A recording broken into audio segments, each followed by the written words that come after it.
You can act your way into a different way of feeling. There's a story behind that. This is your daily message from Chad number 963 to upgrade your mental game today by telling yourself a better story, because the most important story you hear is the story you tell yourself. If you've not followed or subscribed yet, please do. This message is specially dedicated to Chaz Smith for passing this story along to me. Here's the upgrade. Your brain checks with your feelings, but upgraded thinking forgets your feelings. Here's the story. He was known as the man with the golden arm. He used his arm 1,173 times, and with it, he saved 2.4 million babies. His name was James Harrison. He passed away February 17th, 2025 at the age of 88. James Harrison had a unique antibody in his blood. It prevented a disease where the mother's immune system attacks her baby's red blood cells. The antibody in James' blood would be injected into the mother, stopping them from producing the antibodies that would harm their babies. And over his lifetime, he donated as many times as he could, every 2 weeks, from the age of 18, when it was legal for him to begin donating, a total of 1,173 times. More than 3 million injections were produced using his blood. And the remarkable aspect of the story is James hated needles, but he donated anyway. James had pledged to become a donor after receiving transfusions while undergoing a major chest surgery when he was 14. It was unknown how Harrison's blood was so rich with the special antibodies, but some wondered if it had to do with the massive blood transfusion he received at 14.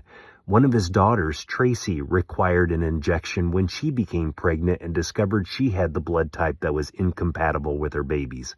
So his family personally benefited from the treatment that he helped produce. And in spite of his aversion to needles, James' action created a lasting legacy. He's considered a national hero in Australia, where he's from. He was honored with the Medal of the Order of Australia for his service. His selfless commitment, despite personal discomfort, made him a global symbol of altruism, with his record donations believed to be unmatched. Researchers are trying to synthetically produce the antibodies that James naturally produced, and fittingly named these lab-made antibodies James in a jar. The better story to tell yourself is, I do it even though I don't feel like it. Sometimes you have to force yourself to behave differently than you feel. James did. How many things do we keep ourselves from doing because of the little voice in our head that says, I don't feel like it? Those 5 killer words stop people from doing a lot of good for themselves and others. What do feelings have to do with it? You can force yourself to behave differently than you feel. You may not save millions of lives doing it like James did, but you will do a lot more than you would have otherwise. Just because you're hungry doesn't mean you have to eat. Just because you're tired doesn't mean you have to quit. Just because you're discouraged doesn't mean you have to give up. Tell me a story of acting differently than you feel to FromChadSmith@gmail.com. It really helps others find these messages when you comment, like, subscribe, or follow. Send someone a text and ask them, what do you do whether you feel like it or not?